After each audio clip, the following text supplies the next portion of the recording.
आप देख सकते हैं बिटर जो लिट्टी चोखा है बहुत शानदार बनाया है। बंदा बनाता है बढ़िया, देख सकते हैं। बंदा बनाता नहीं है, बंदा खाता है बढ़िया। बिहार का है, जो बिहार में आया वो लिट्टी नहीं खाया तो क्या खाया। आइए आप खाइए और ऐसे स्वादिष्ट।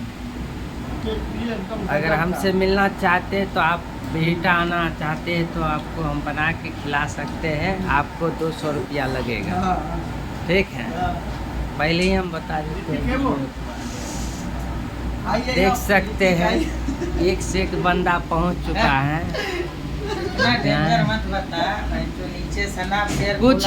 कुछ नहीं है या कैमरा वाला अपना हिसाब से चला रहा है। देख सकते हैं आजकल बहुत आदमी है वीडियो पर आना नहीं चाहता है, लाज लगता है। सारी लाल आया था, लिट्टी बना के गया है।